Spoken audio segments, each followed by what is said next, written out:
Okay, thank you. We will begin the next section, which is on public comment, and we will start with a few introductions. Superintendent, we have a new administrator introduction.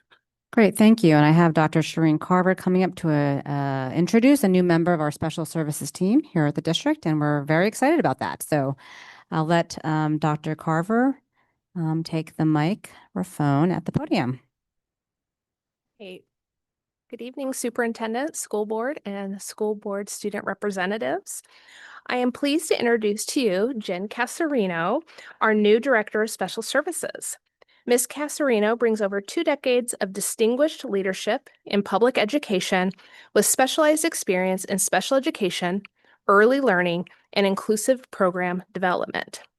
Jen previously served as an ECAP Senior Administrator at the Washington State Department of Child, Youth, and Families, and she has previous experience working alongside and with the Northwest Education Service District, OSPI, and Snohomish County as an early learning director.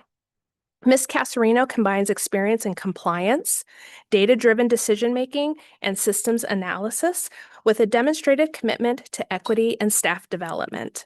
We are excited to welcome her as she transitions into this role as Dr. King transitions into her role as our Integrated Director of MTSS, or Multi-Tiered Systems of Support. I'd like to introduce you to Jen Casarino.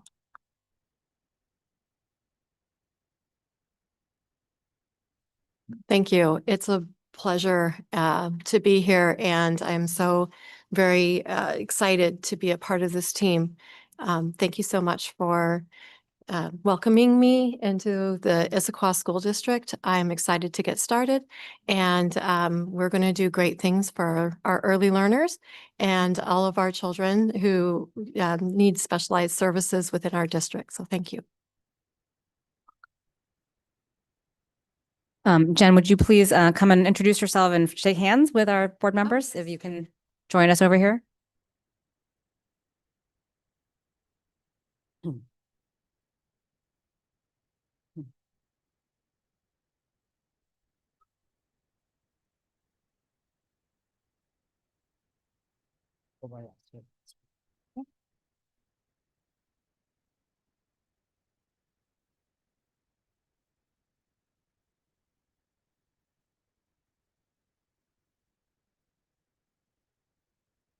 Great to start out early in the year with some new introductions, and I have the honor of doing just a few more. So what I would like to do at this time is welcome and introduce our new 2025-2026 school board student representatives. Are we gonna have them come up? Or no? Yep, so you come up to the podium.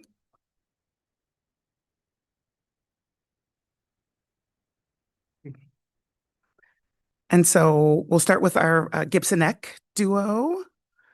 So you guys can say I will say introduce you first, and you can share what year you are and what you're most excited about with being a student representative.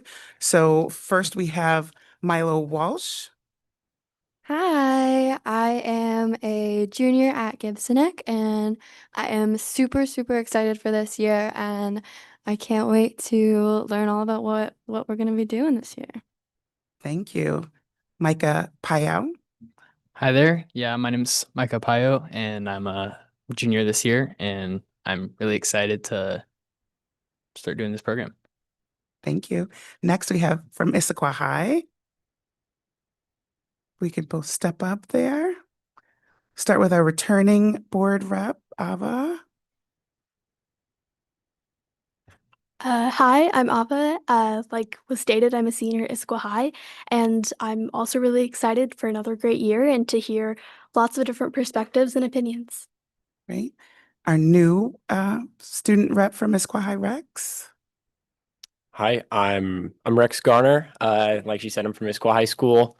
I am a junior this year, and I think I'm most excited for a new team, a new crowd of people to be involved with, and to learn about how I can give back to the school district that's helped me so much in my education. Thank you, Rex. Next, let's hear from Liberty. We'll start with our returning student rep, Krish. Hi, my name is Krish Parashar. I'm a junior at Liberty High School, and I'm looking forward to learning about all the new things our district is going to do this upcoming year. Awesome. And our new rep from Liberty. Hi, I'm Laya Dillip. I'm also a junior, and I'm very excited to see what positive change we can bring this year for our schools. Thank you. And from Skyline, our returning student rep first, Nilla. Hi, I'm Nila Natarajan. I'm a sophomore, and I'm really excited to get to be involved with the school district this year. Thank you. And our new rep from Skyline. Hi, I'm Vide Jain. I'm a junior at Skyline High School, and I'm really excited to learn more about the process of what happens at the district. Thank you. I'm excited to start out a new year with a new set of student representatives. We had the opportunity to have an onboarding session just before we started school board tonight, get used to the agenda, how we'll work together, the input that each of you can have into the work we do in policy to help us get a greater understanding of what is landing in our schools and maybe what isn't sometimes. So I'm excited to have this new group in full force and well onboarded, I might add. So always thank you to Marcel Hauser for helping to arrange all of that. With that, we will move into our regular public comment section. So public comment is the opportunity for the board to receive public statements on items not listed in the meeting agenda. To share, it is not intended to raise issues unique to any particular student or staff member or administrator, but is to provide insights more generally and of wider concern. At this time, do we have any hands up on Zoom? Okay, thank you. So we will move on to our next agenda item, which is the approval of the consent agenda. Do I have a motion? I move that we approve the consent agenda. Second. The consent agenda is a meeting management tool whereby the board is able to pass multiple items in one motion. Consent agenda items have been reviewed by the board prior to the meeting. So all those in favor? Aye. Aye. Seeing none against, the consent agenda is approved. Next, we have the establishment of the regular agenda. Superintendent, are there any changes to the regular agenda? There are no changes to the regular agenda. Awesome, thank you. So as we move into our first regular agenda item, we will start with a recap of the board work study, which occurred prior to tonight's meeting. We had an opportunity to hear and learn about the profile of a learner, profile of a graduate. And so this is our opportunity to maybe give some feedback. We did have all of our student reps participate in that session as well. So if you guys have some insights or anything you caught your interest in that conversation, I would love to hear from you. In that session were AJ and I. So Director Taylor, I will ask you for your insights. It was really a very interesting conversation that we had. And again, it was really centered around the fact that the state board is considering a new version or system of graduation requirements or what a profile of a graduate might look like. That work is currently going on at the state board level with, I think we heard a hope to maybe have a legislative recommendation by 2027. So it's, I think a really important conversation and something that we've continued to have as a board as to how we can find some more flexibility in our graduation requirements in the system that we're operating now to make sure that all of our students are prepared for the big world that awaits them out there. And, we've had a lot of conversation over the last 2 years that I have been on the board, in particular about trying to find ways to imbue more life skills type learning into our system. But again, given that there is a lot of rigidity right now, at least the way I see it in the requirements, that can really be a challenge. So I think it's very encouraging to see the state Also realizing that we had some conversation that that's definitely a trend from across the state, that the state board is hearing that, trying to find some more ways to look at that kind of learning and also think of learning in entirely new ways, in mastery-based ways or other ways as well. So great conversation. I also thought very interesting point that Director Mullings brought up in that conversation about, is there an opportunity to think about even how we divide up the credits within our system? Is there a way to use how do I want to phrase this? Unit of measurement, exactly, where perhaps there are some learnings that can be taught in smaller units of time, I guess is the best way to put it. But that would, of course, then give us lots of flexibility to maybe think of other programs and things that we could introduce over a long period of time or in shortened periods of times too. So I think our district is very interested in that conversation and reimagining, you know, how we would move forward and how we will define what success looks like for our graduates. Thank you. Any thoughts or comments from our student reps who are in the conversation? Milo? Or how to work the mic again. I thought it was really wonderful how you guys, both Sydney and AJ, were talking about how you wanted to make sure that our students were prepared not just for the world how it is today, but how it'll be in the future. So I really appreciated that, and the fact that we're talking about making sure that our students know real world skills like financial literacy and are able to do all these like scary adult things, just like right off the bat. So I hope we continue moving in that direction, because I think I've heard that from a lot of the students that at Gibbs Neck, they've been really appreciating the like push for more financial literacy. So I hope we continue doing stuff. I think that was a good acknowledgement from the board. Thank you. We'll go to Ava and then I'll come back. Yeah, I definitely agree. I think it was a great conversation. Some of the things that were brought up specifically, I think, excited me, especially the moving away from the semester as a unit of measure for a lot of those kind of like life skills classes. I know that we heard in the work study that a lot of the feedback we were getting from students who felt as though there wasn't enough flexibility in the curriculum was coming from students who were taking rigorous course loads and doing more than the required amount of credits. And from my perspective, at least, it feels like a lot of students pass up the opportunity to do things like taking personal finance at my high school in favor of things that would showcase more rigor.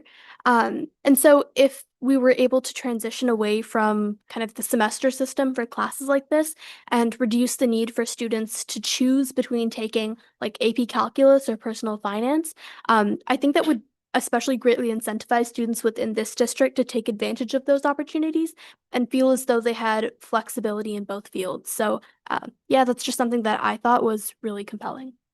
Well, thank you. I think we're at Rex. Then I'll come down, Chris.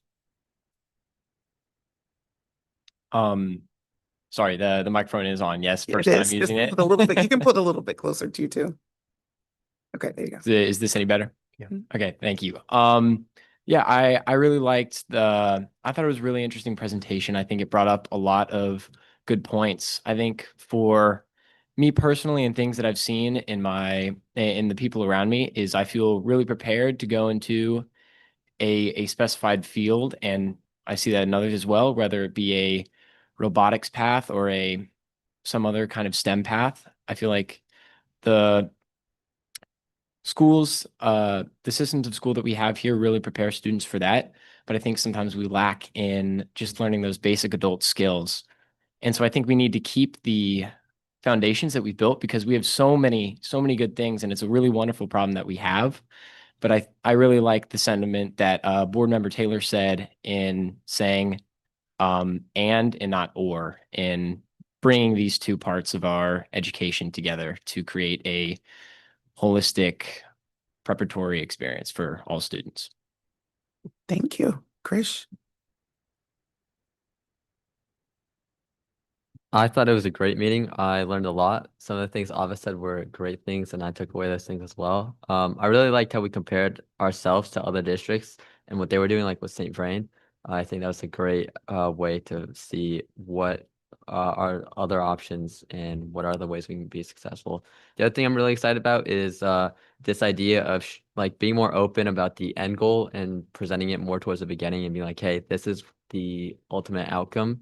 I feel like going into high school, I wasn't really sure about it, but I feel like, this is something that if I were to see, I'd be like, wow, like I can do this. And then the last thing is everybody wants to be affiliated with winners. I'm really excited about, really showcasing our strengths and, really claiming our wins as a district and being more open about that stuff. So it's a great meeting. Nilla. I agree with everyone. That was a really interesting meeting. But while hearing that, I just felt I was wondering about like the application of maybe considering different lengths than semester long and longer and things like that could also make it more difficult for students to think about how they're going to get to the end result like long term. I know just this year being an IB diploma student, creating my schedule was a very stressful thing and trying to balance all my credits and high school graduation requirements and everything. And of course, we want to allow students to have more choice in what they want to learn and where they want to go. But I also think that maybe some looking at the structure of how we choose these and how we organize it could be important for this. Thank you. Anyone else? Good job. Look at how strong you're starting out. That Oh. good onboarding working. Yeah, it was a great conversation. I'll add my comments and I'll turn it over to you, Superintendent. I along with Krish, I think it was a really good example of another district, similar demographics and how, it wasn't just about adding more choice. It was also about closing gaps and seeing more progression for students. So I think we have a good opportunity to leverage some of our upcoming conversations, if that's possible. If there's some structure or framework we could start to share, as the school board will be having some town hall sessions across October. I would love to use that as a kickstart of what will be significant community feedback. So good conversation, Superintendent. I think that the conversation was great. And I love that we had our entire student rep present. And then we had our whole executive cabinet present and listening, and we had some people at the table and some not, but we couldn't fit everyone at the table. I was appreciative that we had Dr. Randy Spalding from the State Board of Education to present on the state work for Future Ready, as we are not alone in thinking about this. So it's very welcome to have that perspective statewide and to see how this might connect to the future and what those implications are for requirements potentially from the legislature. So it's helpful for us. I think we are doing incredible work. We have several examples of not only amazing impact and experiences across all of our high schools, but in particular, we also have shown that there's a way to do things differently through focusing on mastery. And I think that's, we talk a lot about mastery. What is mastery? Mastery is not the same as proficient. And we have different language that we use for testing, for assessments. And also when you master certain skills, it means you're confident and ready to go forward. And those transferable skills are life skills, but they're academic skills as well. Effective communication, collaboration, creative thinking, problem solving, big data analysis. And that's really an important one because of the use of AI and how AI generates content so quickly. We need to be able to interpret that information, fact check it, source it, triangulate it, and really be thoughtful about what that means. So the skills of the future are here that are required, and we need to support students to have those skills and to be able to adapt to the new skills that will be required. So I'm excited about the conversation as well, and looking forward to helping partner with the board on all the ways that we can engage the community, both in terms of sharing a bit about what we learned, but also inviting conversation back on that direction. And just to be very direct, we have the board has set the what in terms of the results of our district, in terms of policy, and that's on our wall here, and it talks about the general categories, but this, I think, gives us a level down of concreteness, which helps us both lift up what we're doing already, but also see areas where we can augment and really enhance that experience to get to the results and ends that the board hopes for. So thank you. Thank you for putting together a great conversation. So with that, why don't we move to the next agenda item of works in progress? Yes, thank you. So at the last meeting, I did share during the Works in Progress several upcoming events, holidays, and education, religious, and cultural celebrations for September. And there was actually one that I missed. And given that today is 9/11, I do want to acknowledge that this is Patriots Day. On 9/11, in 2001, I was actually living in New York and working in New York City, and today brings back a lot of memories for me. And Patriot Day was established by a joint resolution of Congress back in December at some point. So when I think about what this means, it's just an acknowledgement of something that we actually had missed in our upcoming days of remembrance and holidays. So I wanted to make sure I named that because today is 9/11. These past few weeks, though, have been focused on the start of school activities such as curriculum nights, family conferences for kindergarten families, and many kickoff events for activities, clubs, and sports. All fall sports games kicked off for high school with several wins already under our district's belt collectively. Issaquah High won their first home game last Friday against Tahoma. Liberty is playing their first home game tonight against Inglemore. I'm not sure what the score is, but I'm not checking. Skyline's first home game is tomorrow, also against Tahoma. So those are just some, it's good that we have wins and we've kicked off, but it's also nice to know when we're playing on our home turf and when we can celebrate our student athletes. The start of school has gone quite smoothly with really incredibly high attendance at a lot of the events reported informally. And we don't have, a formal way of tracking that, but really great ways. I saw almost, a significant increase at the foam party at IVE that was hosted by our PTA, and it was an incredible event. And as I want a really huge shout out to that PTA effort to drive membership. Families got a packet with a sticker that was green with a paw print, as though it was a cougar, because that's the mascot. And you might see them now on cars driving around. It says IVE with a green paw print sticker on the back. They also had an incredible curriculum night, which specifically was student-led. So students got to lead their families around the school, checking off like a scavenger hunt, but it was great because it actually allowed each student and family to walk through their day into all the different spaces that they go to, sit at the lunch table where they eat, go to the music room, go to the gym, go to the recess, to the outdoor play spaces and where they line up for recess. And just seeing all the young people leading their families around just had the school completely abuzz. I got a really good day in the life of an elementary student through that experience. I've been to almost half of our learning sites and have had some great opportunities to talk with families, especially at drop-off. We're still ironing out some of the arrival processes as cars make their way through their arrival places to drop off at school. But great conversations with staff and administrators and students who are having just a really incredible start. Have gotten a couple emails directly as well saying, great start to the school year. Thank you for all the incredible work that you're doing and naming specific staff members, school members, and administrators.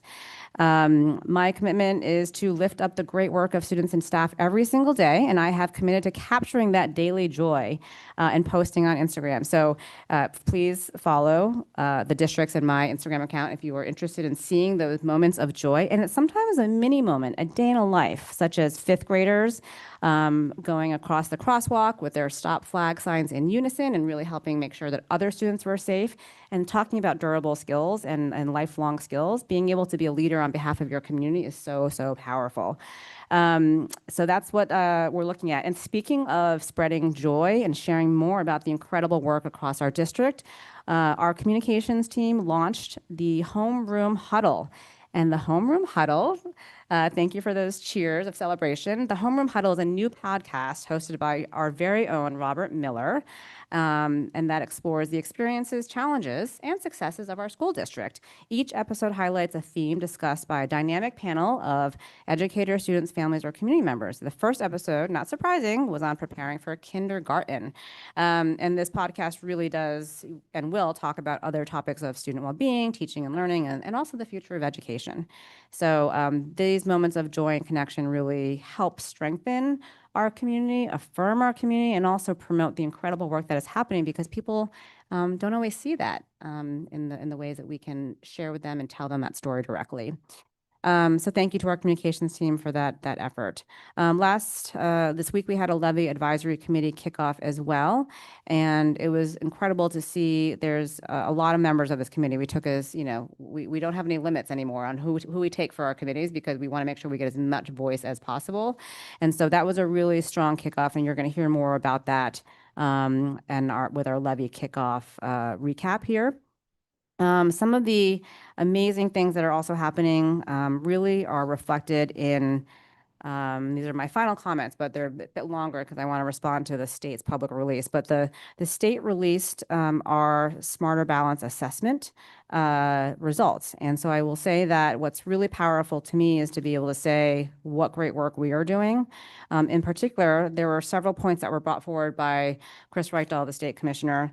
And yesterday's release gave us the first look officially into even ISD, our district's comparison to other peer districts in the state. And so up until now, we've only had access to preliminary student data, which has to go through a validation process, data cleaning, and leading up to the state release timeline officially, which is yesterday.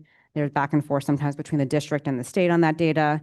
And it can vary greatly from what we might see initially to actually what gets published because of that resolution and validation process.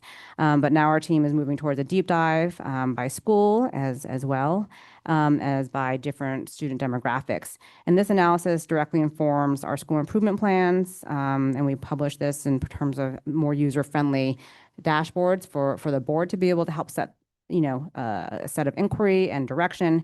And so we're excited about that moving forward. And we're getting this information out as earlier, than we have in the past, even because our school improvement plan meetings are earlier in the fall or early in the school year now. So one of the state takeaways was that Washington students perform consistent with and even better than their peers across the nation. So great job, Washington State. And Issaquah students continue to perform among the very top districts in Washington. Whether it's looking at pass rates, growth rates, or the percentage of students scoring at advanced levels, our students are consistently outperforming statewide averages and remain competitive with the highest performing systems in the country. A state takeaway is that scores improved or remain steady in all grade levels in math and nearly all grade levels in English language arts. Our district mirrored those statewide trends, and our results showed improvement or stability at nearly every grade level in both math and English language arts. And this really reflects the great work of our teachers and the different work that we have invested both in terms of curriculum, training, and ongoing support. The third takeaway from OSBI is that the rate of year-over-year progress has returned to what it was pre-pandemic. And though the state assessment has gone, from our perspective, a significant revision, so scores are not as entirely comparable, apples to apples, but we are also still trying to rebuild across the country from pandemic-related learning losses. Our performance levels are similar to 2019. So this shows that our system has not only recovered, but has maintained high standards for student achievement. A fourth takeaway from OSBI or the state is that there are still persistent gaps that we must address in terms of opportunity. And like the state overall, we are seeing those ongoing persistent opportunity gaps. While we're encouraged by some growth for students with disabilities, there are also several bright spots in closing gaps. We continue to see disparities for students with disabilities and for students identifying as Black, African American, or Hispanic or Latino. So this work to address equity or opportunity gaps remains very central to our work ongoing. And a lot of our plans are centered around making sure that we are finding those strategies to address and accelerate progress for all students and specifically those groups of students that I've named. Another takeaway from the state is that Washington is going to double down on math. And we are aligned with that priority. We continue to maintain a focus on our K-8 years where foundational skills are built. And we're actively reviewing math pathways, which we've adjusted in the recent years to make sure we are aligning with stronger both access to coursework that's rigorous and providing the supports and scaffolds for students along that journey. And so we know we need to continue to do more as well on interventions that provide the areas where we need that extreme support, but also maintaining a high level of expectations and rigor of course content to support the students that need these skills, as we know that as we heard about the personal finance, that's very much linked to math and analytical reasoning. So we appreciate that that's something that we are going to continue to focus on. The state is also going in that direction. So we still need to go deeper with that data now that it's official, and these results both affirm the excellence of our students and staff and also illuminate the urgency of our work ahead. So we will continue to use that data, engage with our staff, and refine our practices. So that helps us make progress and accelerate that progress even further. So that's my recap of what the state has published and what our quick turn on comparing ourselves to that data. Fantastic. I love those. We no longer have a public comment section. So we're going to move on to our next topic. We are going to move on to our next topic. We are going to move on to our next topic. Our next topic is a levy advisory update.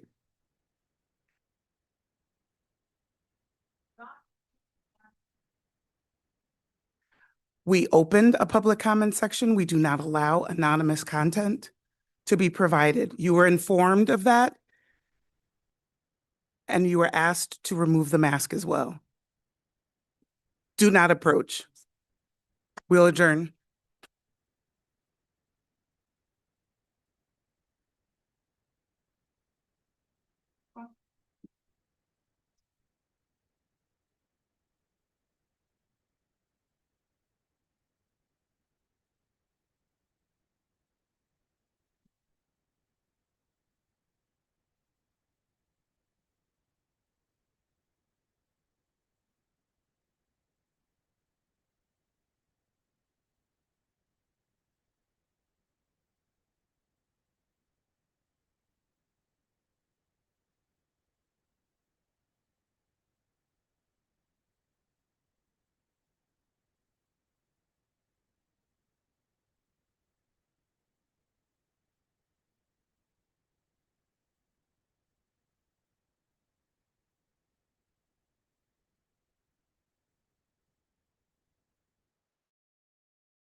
Levy Advisory Committee, they met on Tuesday for the first time to talk about potential 2026 measures. And I'm grateful for the volunteers and their engagement. You'll hear more about this as our team steps up, and Mr. Turney will join us here at the podium. But as you know, there's a significant gap between state and federal funding and the actual cost of running our district. The 2018 McCleary solution helped reduce part of that gap, but substantial voter-approved efforts are still required. So local levy dollars from our 3 existing levy measures help cover this existing gap, and those levies will expire unless renewed by our voters. And the 3 under consideration are an educational programs and operations levy, capital levy, which includes both technology and critical repairs, and transportation. So we have been responsible stewards into our budget decisions, and taking a conservative approach through the board's support will ensure our students continue to have exceptional learning opportunities. And so I do invite people to get involved, as we go from here through when those ballots are on the measure, or those ballot measures are on, I'm sorry, those, those initiatives and measures are on the ballot. Let me be really clear about those 3 terms. And so I'll remind people that if you're not registered to vote at your current address, you should, and you should let people know that so they can get involved. And then all of the committee work, is made publicly available, and it was a great group of people and a really great starter conversation. So kudos to the team. And with that, I'll turn it over to Martin Turney.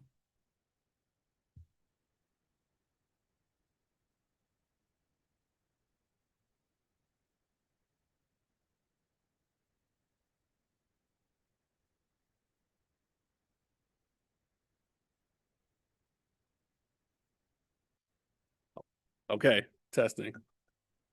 Martin Turney again, Chief of Finance Operations. So important part of this process, obviously getting community feedback. And we do part of that through this committee work, this advisory work. So we did kick it off with meeting number 1 this week. We're meeting weekly. And so we hope to have, I'll show you kind of the roadmap here in just a second. Can you advance? Okay. So again, purpose, providing feedback to the superintendent as the superintendent forms her recommendation to you, the board. We create these committees with a consensus model in mind as far as providing the feedback and just any decision makings on how people feel on any related item. And had about 66 members sign up around the district, a variety of folks. Excited because we also have a lot of student participation, which is really neat to see and really comes in handy. Had a few folks couldn't make the first one, but we know they're going to be there the next night because they let us know that. So I think everyone's excited to continue. Go ahead. Here's the meeting roadmap. Again, meeting number 1, we obviously wanted to start with some introductions to the process and ourselves, kick off some basics in terms of school funding, what our levy is, what is this kind of all about, what do tax rates look like. And then we got to talk quite a bit about a potential transportation levy. Meeting 2 was all about technology will be, I'm already getting ahead of myself, technology and critical repairs. And then we're going to work into meeting number 3, which would be dedicated to the educational programs and operations levy solely. Meeting 4 teed up is kind of the culmination of everything, bringing it back together and potentially having a preliminary package recommendation with that consensus model used to see how the community feels about it. We have meeting 5 reserved for kind of an after the fact communication feedback loop. And then we do have a kind of a buffer meeting 6 that we hope won't be needed, but we obviously would try to use that if we need to get as much feedback as possible. A little bit more about that first meeting. Like I said, we went to introductions and foundation. What was really neat is that we had a lot of time for folks to talk, not only to tables, but as a large group, pepper us with a lot of questions and opinion. And I think we were able to get quite a variety of feedback from around different regions of the district, folks from different backgrounds. And so that was really neat to see. And so we're going to take that feedback. We're going to use that as a jumping off point for our next meeting, and then do a similar routine so we can collect information and analyze that going forward. There's a little link here to remind folks where you can get the information on the website. And I don't know if Mark wants to jump in, give anything, his impression of the comms aspect. Sure, I'll be really brief. Obviously, yeah, on the website, we've already updated the first meeting with the presentation, the agenda, and a brief summary, so public can actually hear about what happened 2 days ago. Second, we had outstanding student voice at this meeting, and I've also had some other members that shared that it was a very diverse crowd, a little bit different than past committee members, and they were glad to see in terms of regional and coverage from across the different feeder patterns. So I think we have a good, solid voice that's coming across. And so that just kind of keep it high level at that point in time. Again, more communication strategy will come out closer to our fourth and fifth meetings. Thank you. Thank you. Any questions or comments from the board? Yes. Director Taylor. Thank you for the overview. It looks like we really have a great cross section of folks involved and from around the community, and that's great. I'm sure we'll get a lot of fantastic input. I just want to share the fact that earlier this week, I had a conversation with some community members that were really reflecting on the fact of how difficult it is to decipher the funding system we have within the state and how our district is funded. And, the fact that we are reliant on local funds, state funds, and federal funds to fund our district. And currently, with current trends, of course, with the potential threat of the withdrawal of federal funding, the state facing some significant shortfalls potentially again in the upcoming session, our need for our levies, maybe is even taking on more importance. So I just think we'd be really well suited to try to do as much as we can to educate the public as a starting point, as to provide the context of why we're talking about levy. We're going to be talking about it a lot over the next 4 months in these meetings, so that our community kind of understands what role levies play in our community, in our district, and what we use the money for and how we get the money and all of those things before we get into the nitty gritties of what this particular levy is going to provide. So anyway, just wanted to provide that context of a conversation I had this week. Thank you. Any other comments? Questions? Superintendent? Again, thank you to the team for preparing. The team, the lead team is Martin Turney, Mark Sherwood, and Marcel Hauser, and Jacqueline Downey in terms of our core planning team, and then many others provide support and technical expertise. So it's a large effort, but we appreciate that, and it was a great start. I'm looking forward to the next meeting. Thank you. Let's see. So next on the agenda, we have a monitoring report, OE 8. Do I have a motion? I move the board accept the monitoring report for operational expectation 8, communication and support to the board as presented.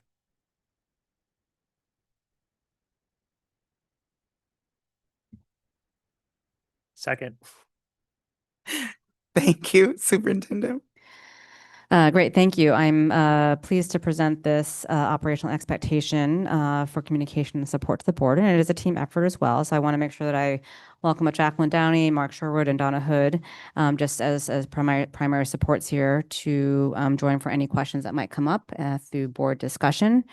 And really want to say that this is, there were some policy changes to this as through the coherent governance shift that I think have been really well articulated from a board intent, and I appreciate that. And it allowed us to sort of go a bit deeper with some evidence, but also to provide, I think, a crisper presentation of what that evidence could look like in support of the board. In particular, I think there's a strong section here on supporting the board in terms of its advocacy efforts and community engagement efforts. So I think that we've been able to show some good partnership there. And again, I'm pleased with also the changes in the coherent governance model, what that has yielded also in terms of our ability to represent information and also better meet the needs of the board. So you have it, and I know that you've read it, so I don't need to go into all the details and open it up for discussion and any questions. And our team is also available to answer additional questions as needed.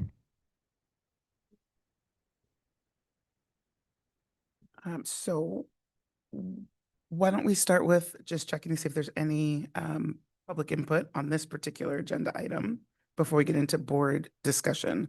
If there's any public input in the room on this monitoring report? Seeing none and none on Zoom. Thank you. Okay, so we can proceed with board discussion. Board comments, questions on this monitoring report.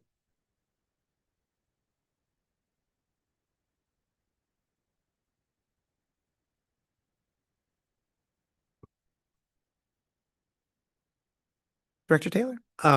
Just very briefly, when reading this monitoring report, I was just nodding my head in agreement with almost everything that was written.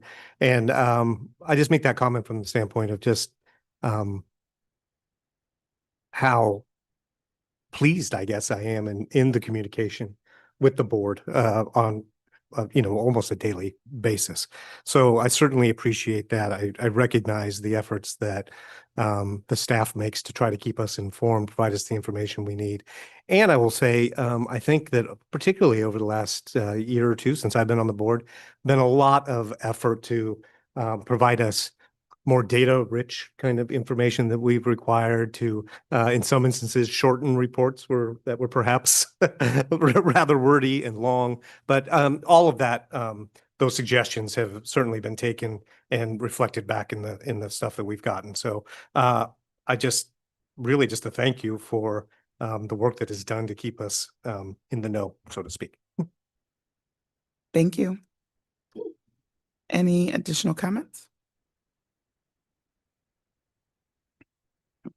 I guess I'd add from my perspective, I think this, the breadth of topic that this item covers is quite wide. And just to kind of underscore what Director Taylor said, I am always surprised at sort of the level of various topics, various levels of things to be communicated about. And I think one of the most important things in the document for me is the no surprises. And that is hard to do in a space that has a lot of surprises on any given day. And so I think for me and then to manage very different individuals with very different schedules and cadences that we are working through at a given time, I would just want to communicate a level of appreciation of one, how difficult that is to be able to scan the environment and share information that could feel very minute and small at the same time, things that feel quite large, but may end up in surprises, being surprised of topics that become much bigger or allow us to look for patterns in communication. And so I would just say that section, I think this is section 8.4, advise the board of any incidental information requires media coverage, claims, lawsuits, any of the material internal changes, that it's really a wide spectrum. And can definitely attest that I have not felt surprised at any point in this last period. And, I see in here things around the bomb cyclone, around any number of topics. So I know that is a lot of work to try to distill, try to figure out what's important, and communicate that with speed. And so I just share my appreciation for the work here. Superintendent? Yes, taking a scan of what's happening on a daily basis is it takes a lot of work. I think, our whole team is always absorbing information at all levels. And so we're constantly also trying to refine our ability to make sure that we have ourselves in the know when we need to, because you can't be together all day long consuming the same information. So we are adjusting, and things will adjust, the landscape adjusts. So when new things come up, we will learn from that. And so I appreciate that. And I do welcome and continue to want that feedback. When there's a change, then we can work on that. And so please continue. And I want to make sure those lines of communication are open. Thank you for that. Any comments or thoughts on this monitoring report from student reps? I told you I was going to make sure you're included. Awesome. With that, we have a motion, so we can move to a vote. All those in favor, please say aye. Aye. Aye. Any against? Hearing none, it passes. Thank you. Thank you so much. Next up, we have the topic of school year calendars. I would like to make the suggestion that we go through these one at a time and do a motion one at a time. That way we don't have to worry about separating them out, if that makes sense to everyone.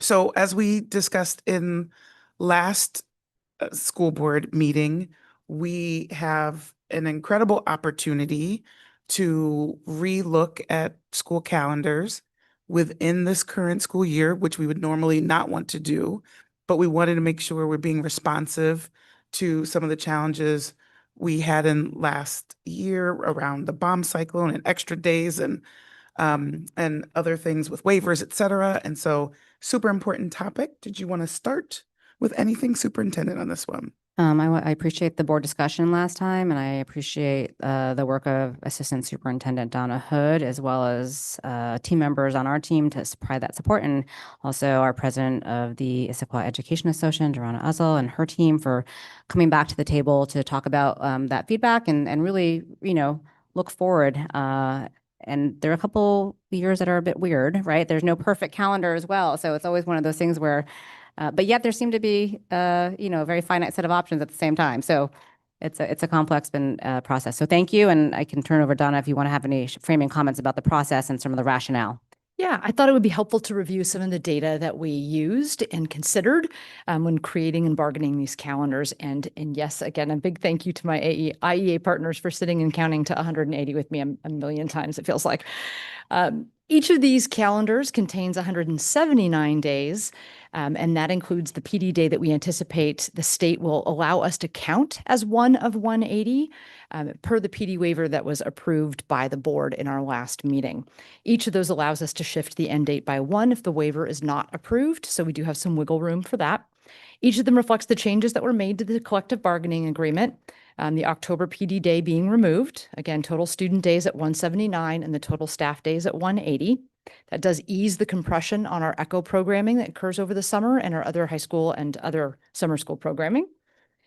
We have chosen in these calendars to continue with the Wednesday off before Thanksgiving. The community said yes, include that Wednesday at a rate of about 25%, and another 34% had reported they would like to see this, though it was not a top priority. So that was some of the data that we considered with that. The calendars retain embedded weather days. In all cases, one or two occur before AP and IB testing. Those tests usually occur the entire month of May. So that makes May kind of less of an option when embedding weather days. The community placed a really high priority on the embedded weather days at 82% of them, saying that they liked those. There was really the most consensus in the community input on that question. The other pro to this pattern that my middle school friends highlighted for me, it means trimester two is less uneven when those embedded weather makeup days are actually recovered in March. And so they really liked that evened out trimester 1, 2, and 3. And the new calendars newly code the additional end of year weather makeup days. We're aiming for some predictability as to the year's end, both for community and for staff. And we have to do, we know, 3 makeup days per event in order to be eligible for an inclement weather waiver. Each of these also maintains at least 3 of those weather makeup days before Juneteenth. About 63% of our community want us to end before Juneteenth. Only about 6% were okay ending after Juneteenth. That was a real not favorite item. 43% were happy to start school earlier to end before Juneteenth. 42% said we really want to start after Labor Day and end before Juneteenth. That math does not work out. I wish that it did. The only real way to make that work would be to alter the February break significantly, but that has not had overwhelming support. All but the 28-29 option A calendar also retain those 2 solid weeks for winter break. So we did not shorten the winter break at all. That December break is the break the community most wanted to see preserved. If they were to shorten a break, or we were to shorten a break, the community said they were most open to shortening the February break at roughly 36%. I will note, I think it was Director Miraldo who observed that 28-29 calendar is complicated by where the New Year's Day fell. And so that's what made the winter break particularly difficult for us to schedule. Hence, we have also provided an option B calendar for your consideration. Option A remains the preferred, purely because it allowed for more time for high school students returning to study for finals before facing those finals. That was one of our top reasons.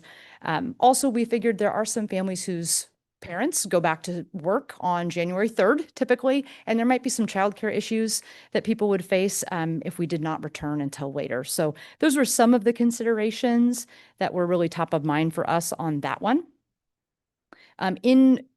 And I'll just end there. Those were the data points that we considered. I have a little more information I gathered in case questions come up. Thank you. So as I said, we're gonna go. Well, no, I was trying to figure out if I do this one at a time, do I have to do public comment each time?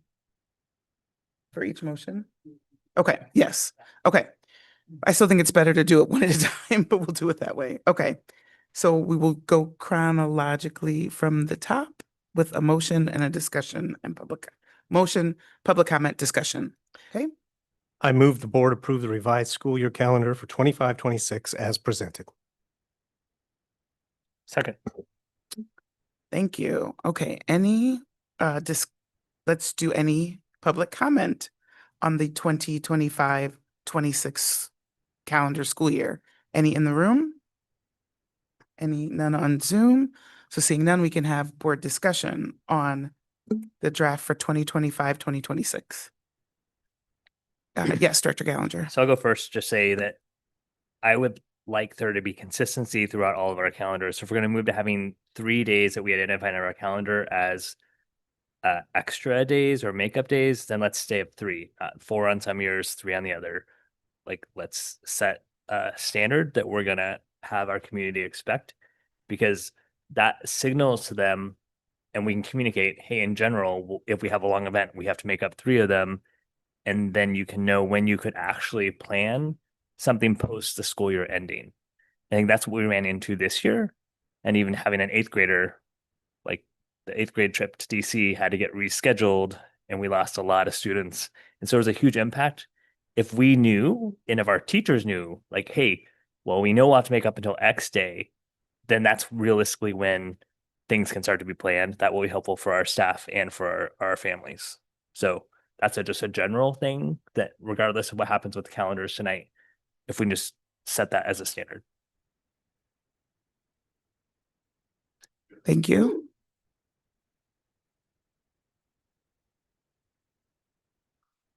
Yeah, so let's talk about that point, because I think it is an interesting one. And maybe it's a couple of comments on just what you're hoping to communicate when there's 3 or 4 would be helpful to just hear that for a second.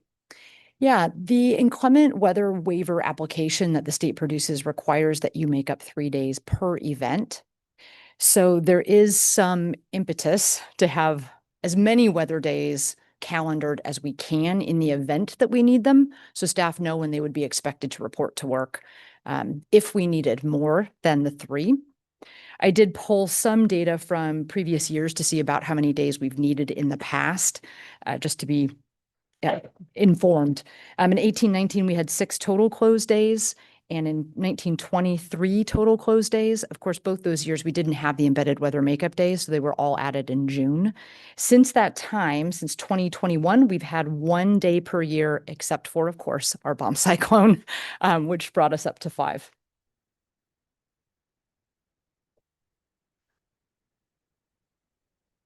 Predicting weather. Donna, can you comment on the days after the school year? So I think there's the in-year days, which we have on the calendar, but then there's the days after the projected end date.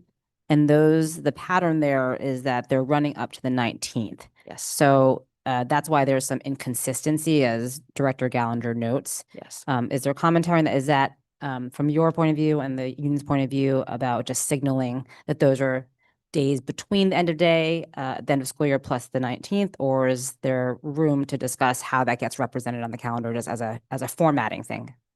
Yeah, we really thought about the community desire to be done before Juneteenth, obviously, and also wanting to maximize the total number of weather makeup days available to the system that we could while still ending before Juneteenth. And we really did hear and value the interest to have some of that embedded prior to state testing. And given our data about how many weather makeup days we've needed, it's most often been one. Sometimes we need more. So having as many as we can named in the calendar made a lot of sense to us. And we knew that May is really off limits. Of course, February and April have a break. So that was some of the thinking that went into it. And March really does even out those middle school trimesters by claiming them there. So I think just to follow up on that point, should the days after the end date just sort of be a hash mark versus colored in some way? Like to communicate that it's potential if something goes terribly wrong versus that they're actual makeup days. I think part of our desire was to make sure that it was clear to staff to hold those days in the event that they are needed. I think what has been problematic in the past is when they were not colored, it wasn't clear enough to some people. And then they might have made travel plans that they felt they couldn't move. And of course, we need our staff to know these will be the days we grab first, second, third, fourth. Know that you will be expected to be there if these are makeup days.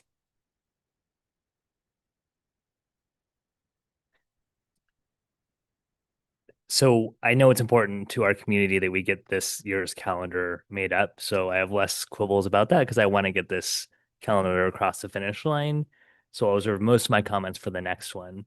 But I am in strong disagreement for having 2 days off in March, because I think if the data shows that over the course of the decade, our median number is 1, then I think we stick with 1. And I think that we share with the community of not like if we need more than 1, then we need more than 1. And I don't care that in this year, because we're making multiple changes to the calendar, that we would end on a Monday. I think we have a chance to rectify that in the future calendars, but not something that I'm going to hold this year's up over. But I don't think that going for 2 is what makes sense on a long-term basis. Okay, thank you. Any other comments, Director Taylor, from you on this year, which is why we're dividing them up? No. Okay, so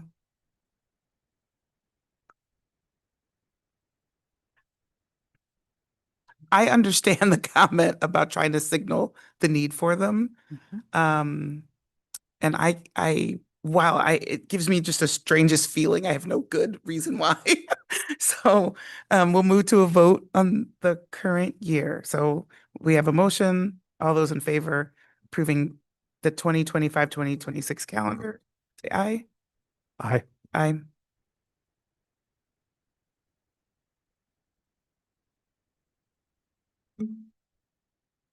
Not voting for it. So you're going to say we will oppose?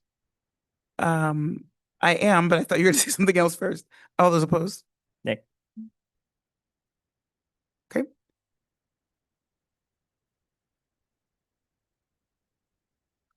And I guess I'm confused because I thought your commentary was your concerns with the next year's. So is there a change to the current year that you were looking for? There is. I mean, we've talked about that, I feel like, ad nauseum. So that's why I wasn't going to belabor the point in this year.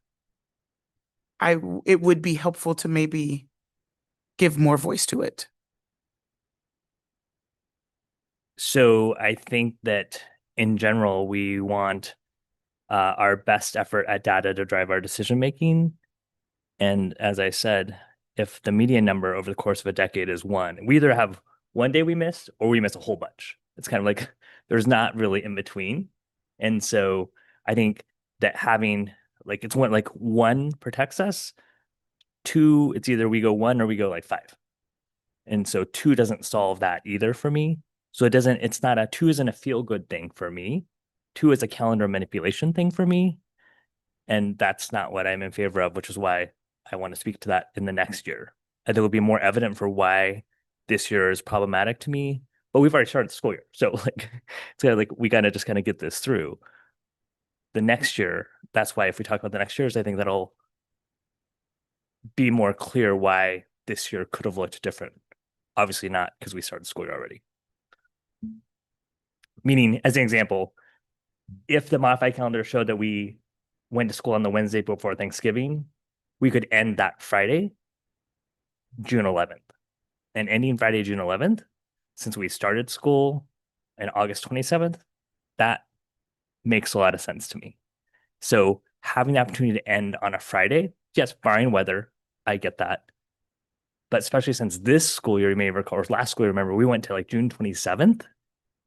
So ending 2 weeks earlier than that would be huge for everyone. That's why this matters to me. So this year, in this current year that we just adopted, we had the opportunity to end on June 11th. We've chosen to end on June 15th, but we made that as a conscious choice. And we did recognize that we actually could have chosen to end on June 11th. And that's why. And so for next year or the year after that we're going to revisit, I will express more strongly my suggestions and concerns for ending that Friday. And yes, I understand that teachers have longer days after the school year ends, but that is their job. That's their profession that they've chosen to do. For our students and families, there is really important time for them to unplug and really prioritize. If we really care about the whole child, it is really about letting them have balance for the other things beyond just what they're learning in the classroom that are really, really important for all of our students. Sorry, you wanted to hear? You heard. No, that's helpful. What I'm going to go to the next question, my next question, which is, as of today, we are still technically operating under the calendar we brought into the year, with October 17 as a out of school day. That is correct. But we talked about last meeting that would be a in-school day now as a preview to today's meeting, leading up to today's meeting. Correct, but with not passing that motion, we remain with the current calendar, which includes a non-student day on the 17th, correct? The motion passed because it's a majority vote of the quorum.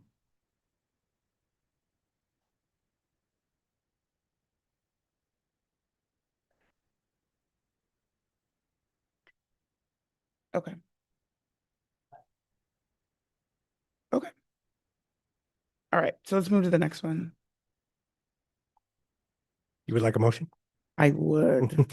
I move the board approve the revised school year calendar for 2026-27 as presented. Second. Do we have any public comment in the room or on Zoom? We have one on Zoom. Hi, my name is Cami Kress. I'm a teacher at Sunset Elementary. This is a comment pertaining to the 26-27 calendar and the other ones that are after it. I noticed there's a couple days that are Mondays that are added as non-student days, either as teacher work days or as built-in weather makeup days, and wanted to provide the input that there's already several other Mondays that are holidays, and Labor Day, Martin Luther King Jr. Day, and Memorial Day. So it'd be nice if it could be a different day that is off other than Mondays. And then looking at other future years, teacher preference, I believe, would be, at least for teachers I know, to not have the first day of school be on a Monday, which I have different tabs. So that might be a different calendar other than this one, but for the other ones too. Thank you. Thank you for your input. Okay, board discussion. Okay, So I'll kick this off. So for the 26-27 calendar, if we can put that on the screen, this would be a good example where it's currently slated to end on June 15th. So if you remove one of the weather days, that takes you to June 14th. And if we're just absolutely going to hold on to this Wednesday before Thanksgiving in order to go another weekend in June, which I still don't understand, but if we're going to do that, then at the very least, let us start school on August 26th. Since families already have to come back from summer, let us give one day in summer for an extra weekend in summer. And that's what I think makes sense to me. And so I don't understand why we're wanting to hold summer hostage, is what it feels like, frankly, since we've been talking about this calendar so much. And why we're trying to like die on this hill of ending like into that third week in June when we have the chance to end in the second week of June. So that better aligns with the more days we get in before testing day in May, the better it is for every one of our students. So we all know that the value of school days after May is just less. It's not zero, but it's less. So the value of days before testing in May is more. Thank you, Director Taylor.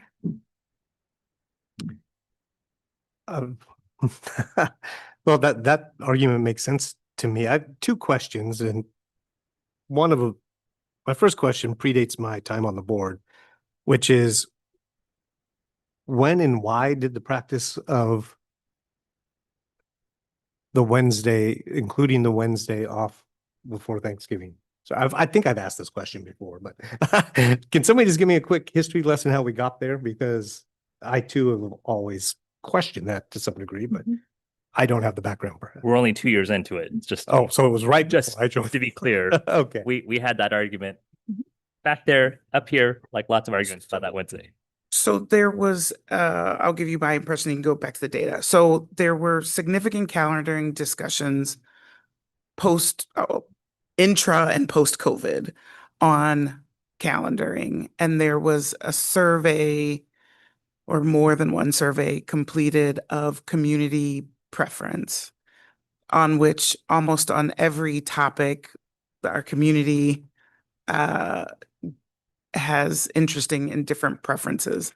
And how do we fit all the things that the community wanting into a bag that is 180 day. That was then complicated by the addition of adding the federal holiday at Juneteenth, making the bag smaller. So there was a lot of analysis of the data and including would we to try to get more days in, shorten February break, shorten the December/January break, and a desire for a longer break, particularly for those that travel at the Thanksgiving break, the days around Thanksgiving. I think Yes. Donna had gone through what some of that data was at the top. I also, if you could just go back to my understanding, is the whole goal of multiple makeup days is to be eligible to receive waivers. Correct. Without the multiple makeup days included and calendared within the calendar, we would remain as we were last year, unable to access waivers, therefore driving later into the year. So if you could put commentary to both of those, that would be helpful. I'll just review here really quickly. When we did ask the community, they said yes to include the Wednesday before Thanksgiving as a day off for students at a rate of 25%. Another 34% said we would like this, though not a top priority. And we have found that staff and student attendance was still quite strong on that Monday and Tuesday. We found that there are just more and more families traveling, including staff families on that Wednesday. As for the weather makeup, that is true. It is 3 makeup days per weather event. And one of the things I don't have in my data about our closure days, it is not clear to me how many events caused us to close in 1819 or 1920. So we would have potentially had to do 3 makeup days per event again. So I'm not entirely certain how many events were involved in those bigger years, of which there are now 3 that I have been able to track down. That was the month of February that we went to school, like very few full days that whole month. And so the state wavered a bunch because it affected most of Puget Sound. So it was the snow just didn't ever stop in time for that to melt on the ground. Great sledding though. But Director Mullins, it's not through that doesn't have like 3 posted on the calendar. Like for instance, we only had 1 posted on our calendar. We made up 3 this year. That's why we got wavered for the 4th day this year that we just made up at the end of. We were wavered for less than our neighboring districts, But that was due to BA hours, not due to. which is an additional component we have changed. Yes. Yeah. Correct. Yes. And my understanding is these 2 things go together. Correct. In order to achieve the outcome that would have mirrored our neighboring districts. Yes. Right. But my point is it doesn't have to be listed. It's not about a day being listed on your calendar is what my point is. Like that doesn't matter. It's not about what? If you have a day highlighted a certain color on your calendar is irrelevant to whether you get a day wavered is what my point is. I don't understand that. Well, I mean, it's not meant for me to understand. My goal is to ensure, because the what I will describe as the outcry larger than all the other outcries was last year, and our different treatment than our neighboring districts and how we were able to take advantage of reclamation of weather days. And so my deepest desire is to match both the hours and the planned makeup days to ensure that we are on par with neighboring districts to achieve the same outcome, which we could not do last year. I have always been in support of the Wednesday before Thanksgiving. I remain in support of the Wednesday before Thanksgiving. At the time we went and looked at all the calendars, I counted every summer and how many days summer was for the past 10 years. And regardless of the start and end, we had an equally length of summer. Now, there are individual preferences for how those days fall, whether we're able to take advantage of them beginning, end of August, or earlier into June. To me, that's a personal preference. What was important to me is that we had the same length of summer, which we have. So again, what's critical to me is I want to take advantage of the same ability with the change in the BEA hours and the planning for weather occurrences so that we are on par with neighboring districts, which to me this calendar represents.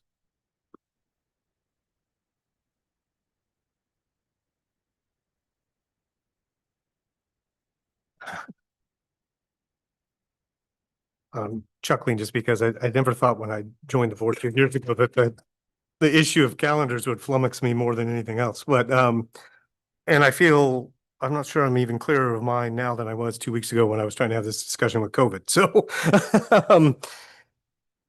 I guess for this calendar, though, I would support Director Gallinger's suggestion that if we bump up a day into August, what I'm hearing is that would get us to ending on a Friday, which would make sense. We would have to do 2 things. We would have to bump up a day and remove one of the weather recovery days. It is a 2-move change. Okay, now help me with that again then.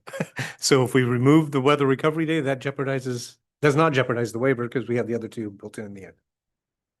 Is that correct? It doesn't jeopardize a waiver. None of us knows what the weather will be like in 26, 27. Sure. No, I understand that, but okay.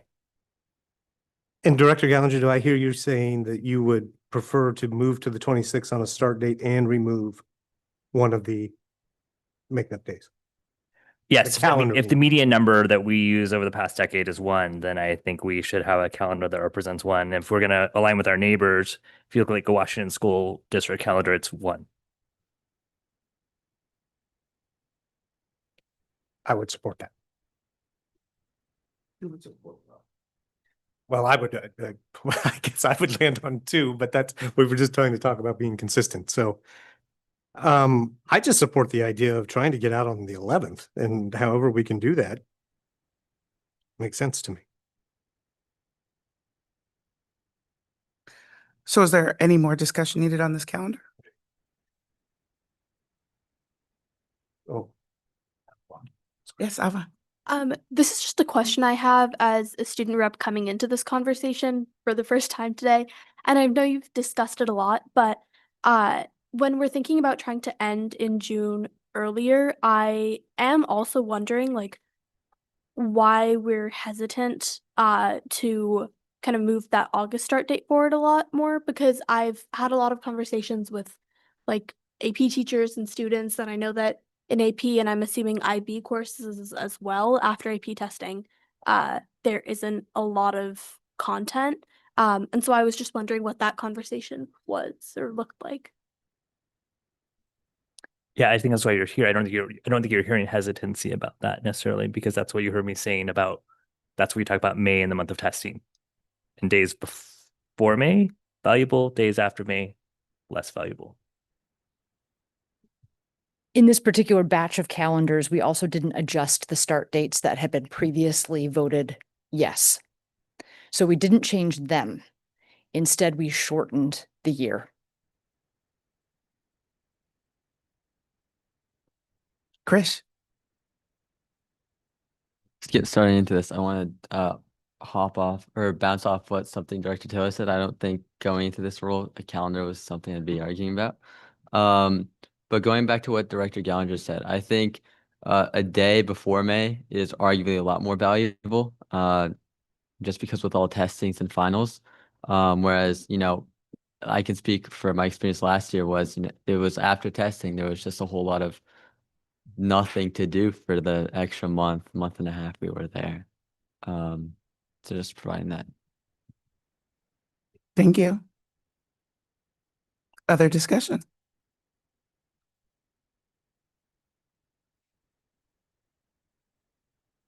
Okay, so we have a motion on the floor. All those in favor? Aye. All those against? Nay. Nay. Do we continue to the next one, or do we assume we will have that same discussion 4 more times or 3 more times? I don't think we'll have it for the next one. Oh, hold on. I'm sorry. I'm behind. I don't have. So I think we should entertain a motion. Getting there. I move the board approve the revised school year calendar for 2027-28 as presented. Second. Any public comment? Any on the phone? Or Zoom, because we don't have a phone. Any comment on Zoom? You're dating us, Director Mullins. I am aging myself every day. Start on Monday.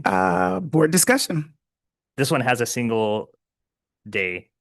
It just by how the calendar starts, it ends on a Wednesday, and I get that. This calendar looks like there's about one way to do it. I fully support this calendar. Yep, this is our leap year. Yep. So I fully support this calendar. That's So the critical difference in this one is it has an additional day. Correct. In the calendar. Correct. There was no practical way to make the rest work with leap year. yeah, and there's no practical way to move it off of a Wednesday to get to the previous Friday. So, and you're starting a school on a Monday, and I absolutely recognize the teachers' concern about starting on a Monday. And I never quite understood why we start midweek until I was a teacher, and then I was like, and now I understand. So I get it, and I empathize for a Monday start. I really do. But understanding the limitations of this calendar, I think you're kind of stuck. So I have no changes I'd make to this calendar. Director Taylor. I agree. No changes. Okay. Thanks for pointing out the leap year. Yep. fun with calendars. We have a motion. All those in favor? Aye. Aye. Okay, that one passes. We have I'm getting there. Hold on. You actually have two options Oh, here. okay. Oh. Yeah, do you want me to move on one for each? we can have a discussion before you make the motion, if you'd like to do that. I am happy to open this calendar for discussion, and then we'll make a motion after. There's no rules. There's two of these. Yeah, this is. Any commentary or you would like to make on the differences or challenges between 2028-29A versus B? So I would strongly advocate for option B because we've heard really consistently from our community that having the 3 weekends and 2 full weeks at holiday is the first winter break is really important, especially for people that travel internationally. We had 2 back-to-back calendars, Director Taylor, probably about 8-ish years ago that were like what option A was. And our inboxes got filled for those. Okay. And that's why we haven't had them since. And that's why you heard that was the highest priority in the community feedback was 2 full weeks at first winter break. That was overwhelmingly the direction that we get. We get tepid like 50-50 on February, and you heard 25-75 on Thanksgiving. But it's overwhelming about that. And then I would say Again, Wednesday before Thanksgiving, 55% positive. I have to say, like, I'm comparing the same value of like how they care about it. Yeah, so This year, the year we just finished, we went back to school at a similar starting date as the one that count option B is. So for the worry about like the January part, I suspect most schools in our region will have a calendar that looks like this. So as you may recall, this past January of 25, Yeah, it's the same. we went back to school on Monday, January 6th. 6th. Yeah. So I don't think that going back Monday, January 8th is that wildly different. We all lived through the calendar that we just had this last school year. I don't think people felt like, oh my gosh, we're going to January so late. And yes, the testing window for our high school students was compressed, but it'll be no more compressed than it was the year we just had.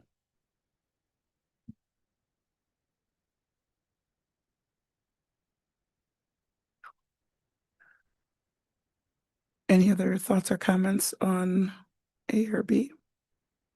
Director Gallanter's. Yeah, when I'll get there, once I get to a motion, we had to figure out which motion we're doing in a second. Director Gallanter's comments make sense to me. B seems like a better option. Well, as our motion maker, would you like to make that motion? I already had. See, I got it. No. Okay. Oh, 1 second. I move the board approve the school year calendar for 28-29 option B as presented. Second. Thank you. Any public comment in the room? If not, we'll go with Zoom.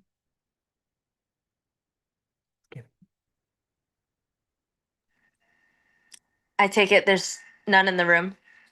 There is none in the room. Okay. Please.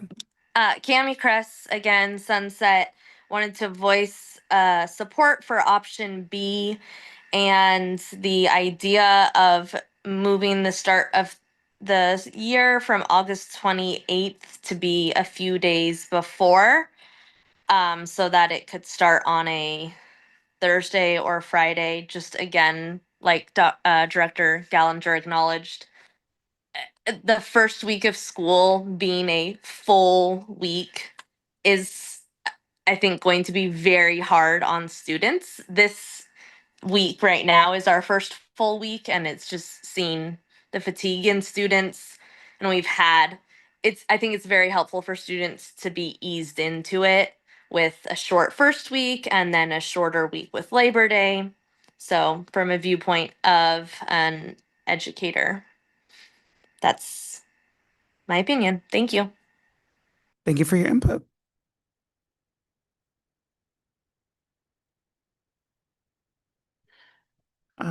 Thank you. Any other board discussion? I'll ask this on the fly, and so you don't, because we obviously look at how it aligns for the holidays that affects the kindergarten start in those. If we moved it forward one day, meaning if the whole calendar moved, like August 29th was the start of school, June. and then you ended June 14th, which would still give us a total of 3 days before Juneteenth, because you'd have March 16th, June 15th, June 18th as 3 makeup days should we actually need them. That would then push the kindergarten start to Friday, September 1st.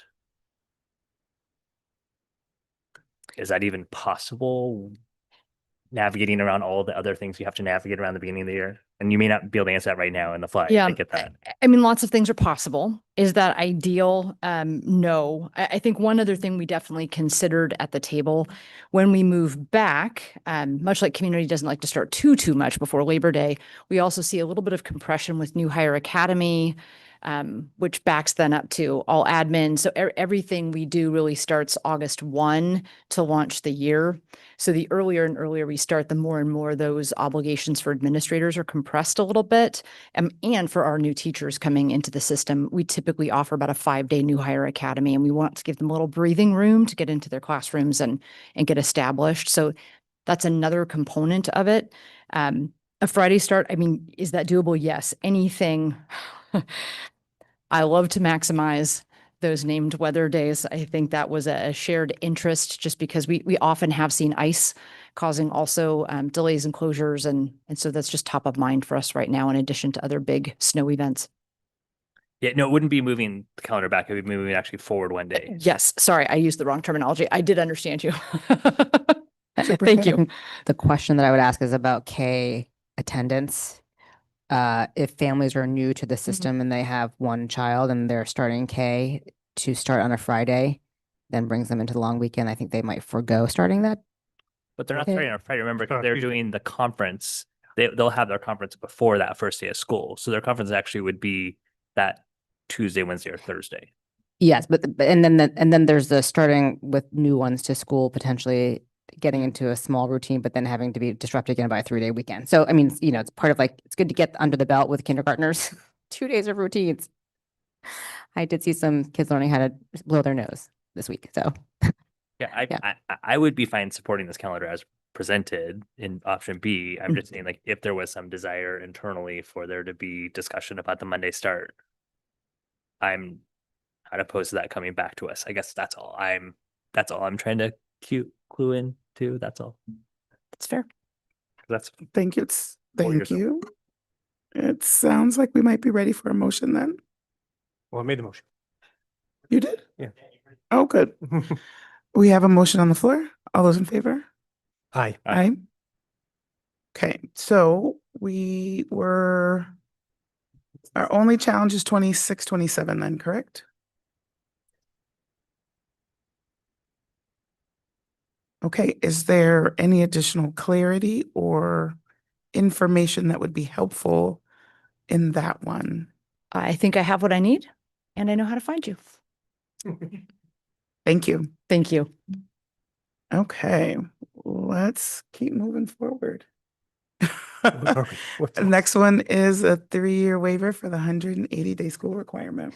I'd like to just request, as you consider this motion, that with the approval of 1 year, the district can submit this waiver for just the 25-26 school year, so we can get that in motion. So we would amend our application to the state for the waiver. Right now, it's expressed as a 3-year waiver. We can apply for a 1 year, and when we resolve other calendar issues for future years, we can put that in.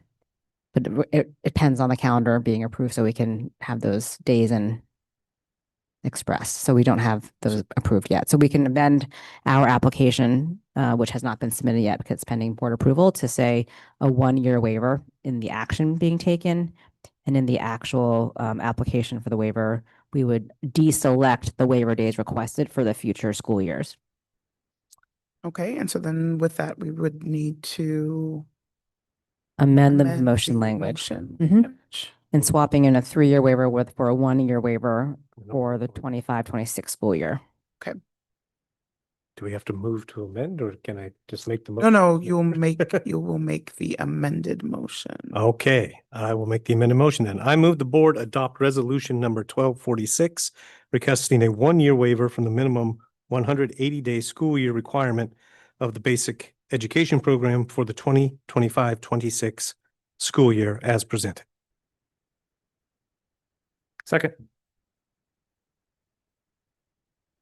Any additional discussion, Superintendent? It's pretty straightforward because we talked about it last time, but it's allowing us to move forward with this year's calendar and then to also then apply for an amendment to our BEA minutes as part of our cleanup of what we're doing to improve and enhance our year-round calendar experience. Amazing. Is there any public comment in the room? Or any on Zoom? Any board discussion or questions? I guess my question would be, so then when the next calendar gets approved, this will also follow for the next two. Is that? Correct. It would, yes, correct. I don't want to skip a year and go forward for 3 years out. Right? So we will just, when the next calendar gets approved, we will put this on sequentially so we can afterwards as an option. Or is it possible that you could do just the following 3 years? Since you would have 3 years of calendars approved once the next year is, and just, I don't know if that's an OSPI possibility, so. Yeah, but skipping year feels odd to me. Oh, you're saying, We'll do the pending. next one. The next one. We could do the next Yes, year. yes, like you were Do the saying. next full, Yeah, but you yeah, suggested yes. I would have 3 years done. Correct. Yes, that's an option. So a 1 year and then a 3 year when we get to the next calendar. Any other questions or discussion? With that, we have a motion on the floor. All those in favor? Aye. Aye. That one passes. Then we're going to keep going to our 2025-26 BEA compliance report revised. I move that the board approve the revised 2025-26 BEA compliance report as presented. Second. Thank you. Superintendent. And this is the sequential step to follow after a calendar is approved for this year, as well as then the waiver submission, because it's predicated our updates to our BEA minutes application, and we do need to submit that soon. There's another change window to be able to submit that to the state. And it just makes adjustments based on what's been approved. Thank you. Any public comment in the room? Any on Zoom? Thank you, Stephen. Any board discussion? Seeing none, we have a motion on the floor. All those in favor? Aye. Aye. That motion passes. Thank you. And now we can move on to legislative matters. Just a couple, two notes. We are working, I think as I mentioned 1 or 2 board meetings ago, but anyway, we're moving to try to get some time together with our 5th legislative district legislators before the January session, just to kind of have a conversation as to what's top of mind for us in the district, get our legislators input as to what their priorities are, and then see if we can't come up with some good potential proposals for them for the next session that can be of benefit to the district. So I think we've heard from Representative Callan, and we'll have a meeting with her coming up, and I'm waiting to hear from Representative Hall and Senator Hunt. But I'm in contact with their legislative aides, and we'll see if we can get them calendared at the same time. The goal is to have them all together so we can have a robust conversation. So that's issue number 1. Number 2, Representative Zahn from the 41st is holding, I think if I understand right, bi-monthly meetings now with the Lake Washington School District, and has extended the invitation to our board legislative rep to join those conversations as well, as she's trying to ramp up and learn more about the educational space. And I took that opportunity to volunteer myself to do that, and will participate in those conversations too, unless others want to. I'm just curious, like why the 40, The 41st doesn't have Lake Washington, so just interested. That I don't know. Like Bellevue, totally. Renton, yes. Washington, no. Yeah, and that's a good point, but the invitation came from Lindsay on the Lake Washington board. So maybe she's meeting with all the boards in the area. I don't know. I'll get some clarification on that. It didn't dawn on me at the time, but yes, good point. Nonetheless, I'll be in the room with representatives on, I believe, at some point.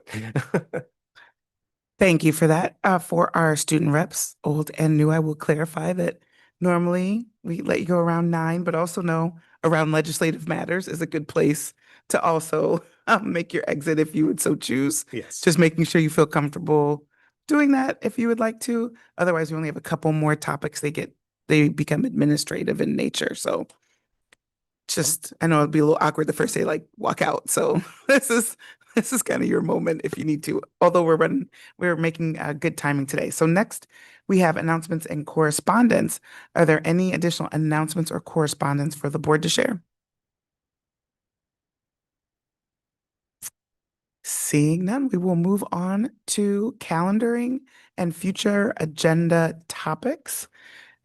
Am I just sharing out the ones that are here? Okay, awesome. So we have solidified date, time, and place for the upcoming October school board town halls. They will occur October 16th, 6:30 to 8 p.m. at Beaver Lake Middle School Library. Then we'll have October 27th at 6:30 to 8 at Maywood Middle School Library. Then October 28th, 6:30 to 8 p.m. at Issaquah Middle School. So bless you. We will be able to get to the entire district in that time. We also do have the dates now for NSBA's conference is April 10 through 12th in San Antonio. Do we need to take any sort of action or provide any information on that one tonight? There is motion language for the town halls. Oh, we do. Oh, you have motion language for the town halls. And the topic of those town halls has been proposed by the board to make that clear as well. That was mentioned earlier. And it'd be great if we could invite our student reps from the respective feeder patterns Oh, yeah. to attend those with us. Okay. Great idea. And Gibbs and Eck can choose to go to all of them. I was not paying attention. What am I making motions for? We have to formally calendar the October town Oh, halls. you got it right here. Okay. Thank you. I moved the board schedule board town halls on the following dates and times. Thursday, October 16th, 2025 from 6:30 to 8 p.m. at Beaver Lake Middle School Library. Monday, October 27th, 2025, 6:30 to 8 p.m. at Maywood Middle School Library. And then Tuesday, October 28th, 2025 from 6:30 to 8 at the Issaquah Middle School Library. Second. I assume we need to vote. All those in favor of those dates and times? Aye. Aye. Aye. Oh, I thought. Thank you. For NSBA, did we need a specific action? No. I think it's just head nods that there'd be interest in going, and then we could work through the process for that calendaring as well. I did want to make a note that the ASU GSV scholarship process has changed. I just got notification about that today.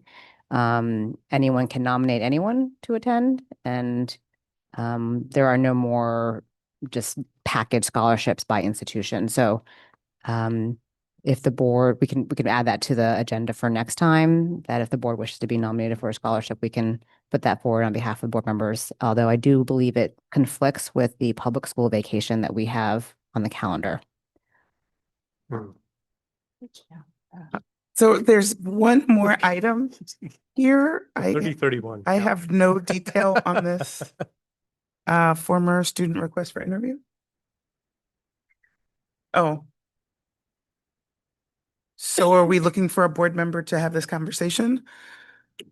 So if anyone is interested, we have had a request from an 2024 ISD grad who would like to talk to a board member in the policy tech space. They're both looking to implement existing technologies to automate workflow and streamline administrative processes within existing governmental structures. And they would love to set up some time if someone is interested in having that conversation. So I think we need to set up our new updated platform by which we can catalog all of our stuff. Maybe, yeah. So does that sound like you would like to meet with? No, I think that's the board president's role. I agree with you. So we will share that belief with the board president upon her return. Okay, thank you for that. If there's no other